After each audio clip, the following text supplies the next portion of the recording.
Today I will be presenting the third video in this video series about phase transitions. In this video, I'll be continuing my presentation of Landau's paper published in 1937, which I started in the last video with a simple example of an Ising model. In that video, we covered some basics, which I can now use to develop and explain Landau theory. So we left off after getting the free energy function for the Ising model in terms of a parameter psi, which was the average magnetization. As it turns out, we can do a very similar thing for all systems.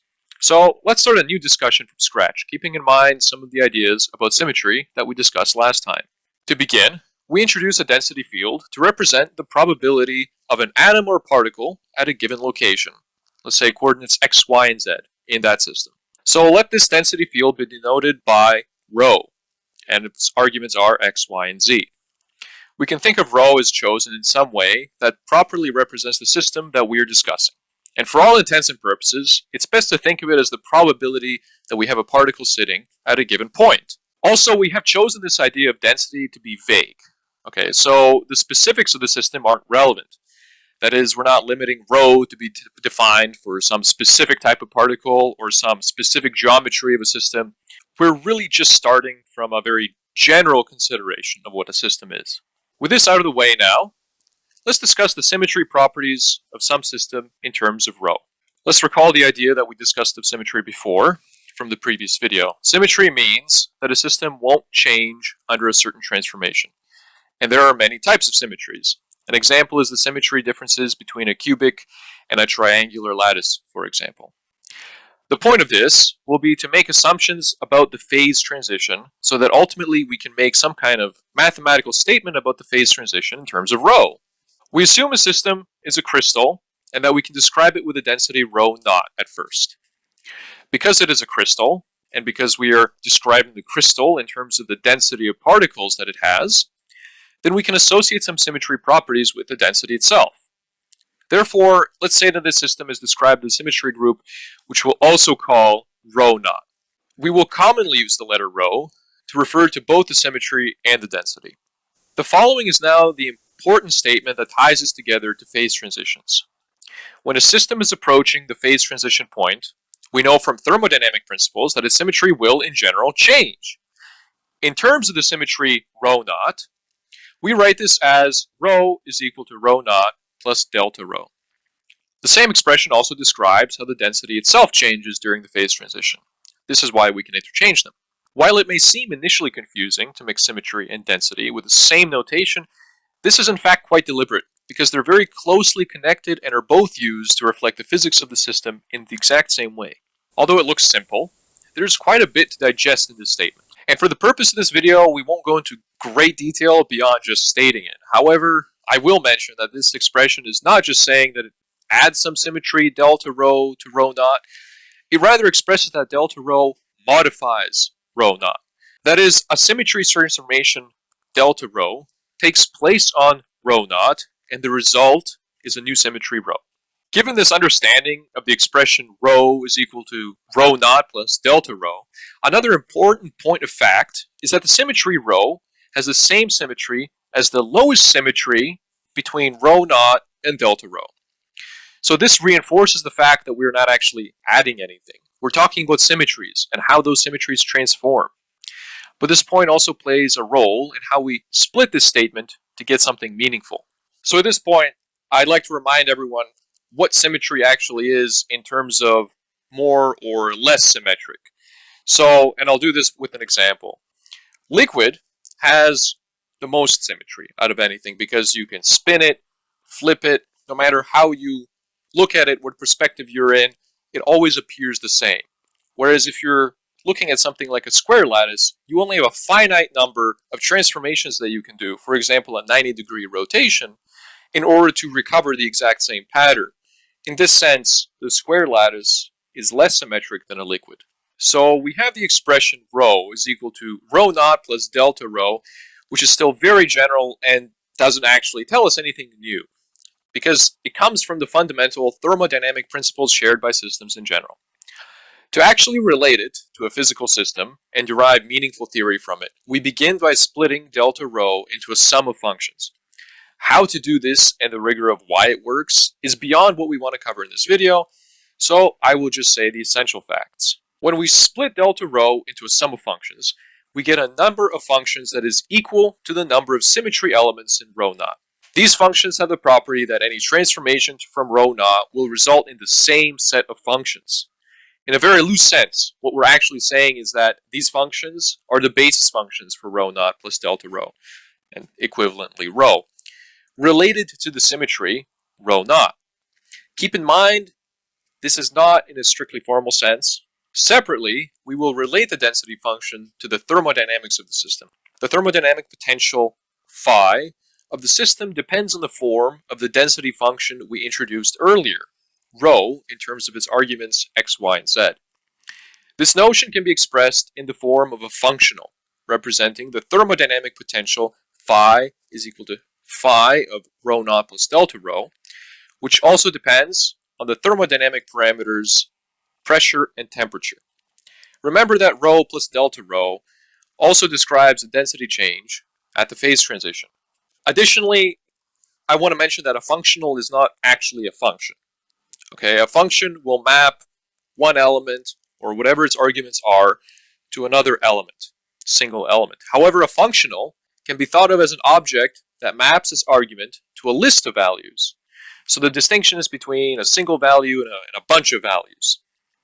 In this case, it gives values of the thermodynamic potential based on the density function. Now, we want to relate our idea about the so-called basis functions of rho is equal to rho naught plus delta rho and the functional phi.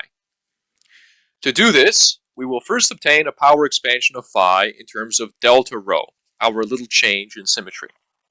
Why do we actually use a power expansion? It's a relatively standard procedure when dealing with physical systems because it allows us to essentially pick values of the exponents that are relevant to the system and tune those coefficients based on the analysis that we perform. Since the density and symmetry are connected, that is, the density obeys the symmetry properties and the symmetry properties come from the density, we will be able to use the symmetry properties to select which powers in the expansion should appear and at which power the series should be cut off. We begin by identifying that the first order terms are always zero. Because if they were not zero, then this would imply that there is some coordinate transformation which would change the system. That is, it would mean moving the body will change its physical properties. And of course, this can't be the case because the thermodynamic potential does not depend on the position of the system in space. Therefore, first order terms are zero. To connect this to the previous video, what this means is we're assuming there's no external field or potential. If there was, linear terms would actually show up, but our argument does not apply to this case. Since there are no first order terms, the expansion includes the 0th order term, which is simply the constant, and begins at the second order term. But how would we actually write the expansion? Given all of the knowledge now that we've accumulated about what symmetry is, the distinction between symmetry and density, how would we write the expansion? This is an interesting question that hinges strongly on deeper mathematics than we are able to cover in this video, but at least we can motivate it. The thing that we need for the expansion of phi is the expansion of delta rho. Why? Because our phase transition takes place based on the addition of delta rho, i.e. this is the quantity which tips the system into the new state and which the thermodynamic potential changes based on. So let's assume that the expansion of delta rho can be expressed like this. Here, C subscript I, superscript n are the basis terms. And there are two indices. N represents the type of symmetry that's occurring. And I is the index of the basis function for that symmetry. That is, for any given symmetry n prime, we can express it as the sum of its individual basis functions, Ci n prime. Now, we write the beginning of the expansion of phi, the thermodynamic potential, like this. The 0th order term is simply the functional with rho naught, the initial density or symmetry of the system. And we are adding the sum over Ci as well as an a to the power of n representing a specific coefficient to the symmetry group. So again, an are the coefficients of the expansion of phi related to the symmetry, and these are functions of pressure and temperature. This is because, of course, the thermodynamic potential for a scenario is based on pressure and temperature, and not other thermodynamic variables. We can continue to develop our analysis now by considering the behavior of the expansion near the transition point. When the system parameters are changed to bring it to the transition point, the state of the system will transform from its current state into the new state that is on the other side of the transition point. That is, we can say that there's an upper side and a lower side. On the upper side of the transition point, the system is characterized by rho naught, and then on the lower side, a little addition of delta rho arises. In the context of the transformation, a little modification of rho naught happens. I want to clarify a point of fact here. It sounds like I am distinguishing upper and lower as if there is a unique or proper upper and lower side for a given phase transition. But of course this isn't true. The same way a phase transition takes place from gas to liquid, we can also have liquid to gas. Equivalently, upper and lower sides are also interchangeable. In short, we mean upper and lower in the sense that we are talking about the system moving from one side of the phase curve to the other. But we formulate this change based on calling one upper to correspond to rho naught, and the lower one to correspond to rho naught plus delta rho. Continuing now with the properties of the upper and lower sides. Okay, above the transition point is characterized by delta rho is equal to 0. And this implies the values of An, which if we recall are the expansion coefficients for the thermodynamic potential phi. These can only have positive values. This is done by setting An always positive and ensures that the minimum of phi will only happen when all the Ci values are 0. So why are we saying that Ci has to be 0? The gist of this formal reasoning is that Ci being 0 is equivalent to delta rho being 0. Remember, this comes from the symmetry expansion of delta rho into the basis functions that we previously talked about. Therefore, An being greater than 0 ensures that the system is physically consistent. I can also explain like this. We know that a system is stably in a given state when its thermodynamic potential in that state is minimum. So for our case, when the system is in the upper state rho naught, then the corresponding series expansion of the thermodynamic potential is minimum at rho naught. And of course this happens when the expansion satisfies the condition An is greater than 0. On the lower side, we have a different state and therefore a different condition. We want to attain a minimum when delta rho is non-zero. This happens when at least one An is non-zero. This observation lets us simplify the expansion a little bit. Since there's that value of An for a specific index n that is positive on the upper side and negative on the lower side, but 0 at the transition point, we can effectively consider all other terms 0 and drop the index n altogether. This allows us to simplify our expansion a little bit. So instead of indices over n, we have something that looks a little bit more familiar. We're simply adding one constant, a, to each of the basis functions of a particular symmetry. So the necessary condition for the existence of the continuous transition is a, with arguments pressure and temperature, is equal to 0 at that specific pressure and temperature corresponding to the transition point. This is because, as I just said, a must go from positive to negative and become 0 at the transition point. The other observation is that it is necessary that the terms of the third order are 0. This must be the case for the transition to be continuous. Also, if they were not 0, phi would not have a minimum in terms of Ci, that is in terms of the expansion of delta rho, meaning that the system could not correspond to a physically possible state. From here, there are two cases possible, of which we will only discuss the first case. In the first case, we simply set the third order terms to 0 and proceed with our analysis. In the formal sense, we're saying that there are no invariants of the third order. But for sake of getting the point across, I talk just in terms of saying that we set those terms to 0. This introduces an additional requirement. The terms in the fourth order must be positive. The second case, which we're not doing, is when the third order terms are non-zero, but this leads to much more complicated phase transitions and behavior that is beyond the scope of this video. So, anyways, for the first case, why do the fourth order terms have to be positive? If they were negative, then the thermodynamic potential would go to negative infinity at the ends. That is, it would be minimized by delta rho is equal to plus or minus infinity. Therefore, the fourth order terms must be positive so that the thermodynamic potential goes to positive infinity instead. Remember, we're looking for a minimum. Physically, what these two considerations mean is that the transition points lie on the curve of Curie points that is determined by A of P and T is equal to 0. So let us write the expansion of phi with the following substitution. We set eta squared to be the sum of the basis functions corresponding to the expansion of delta rho. This now yields the expansion phi is equal to phi naught plus A eta squared plus B eta to the power of 4. This is looking quite familiar now, right? This form of the thermodynamic potential is called symmetric in the sense of a function, that is. This is a key observation to make. Simply based on our considerations about the symmetry at the transition point, we have constructed a thermodynamic potential which is symmetric.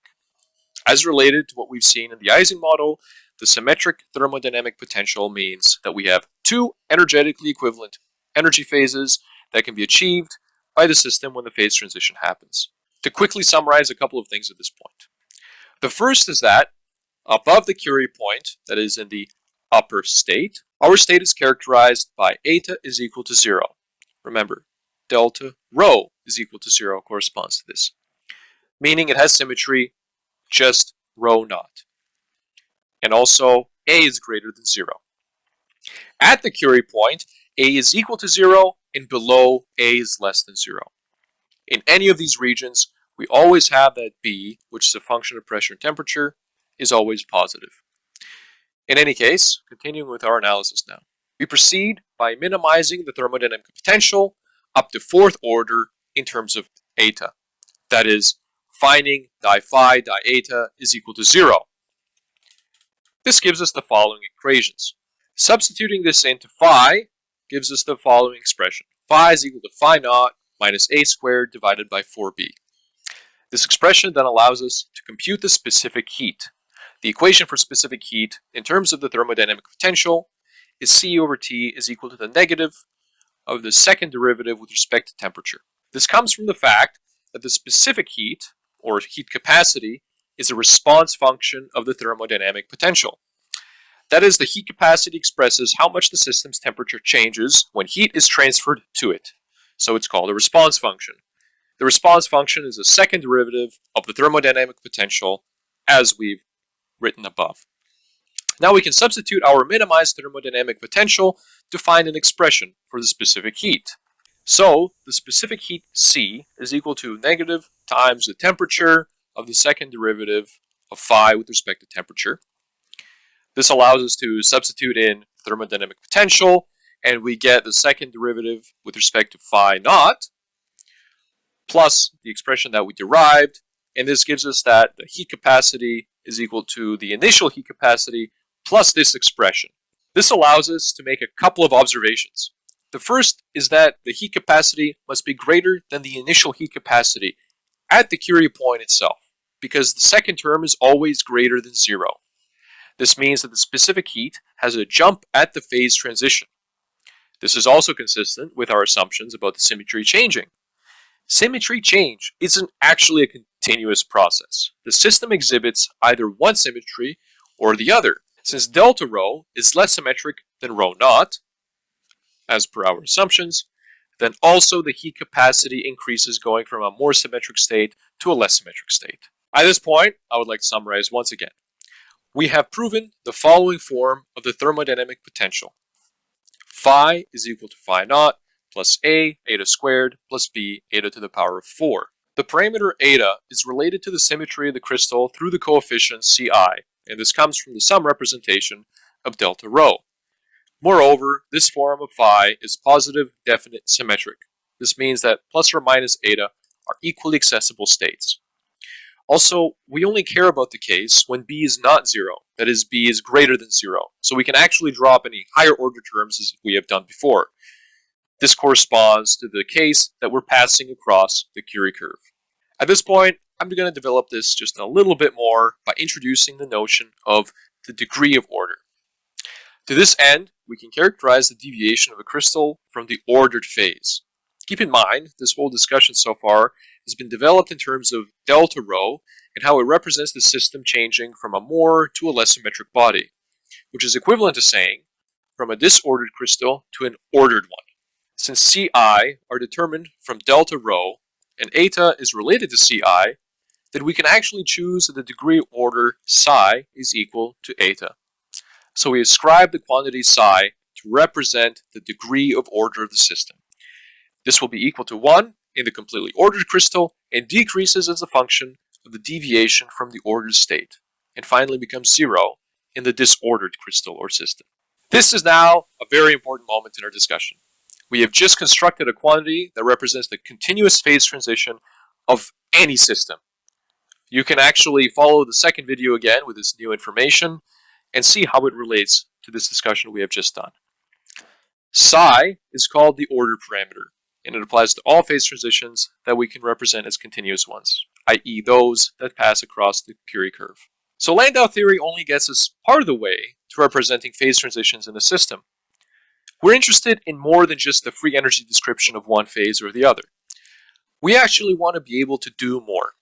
We want to be able to see how the phase transition actually evolves in a physical system.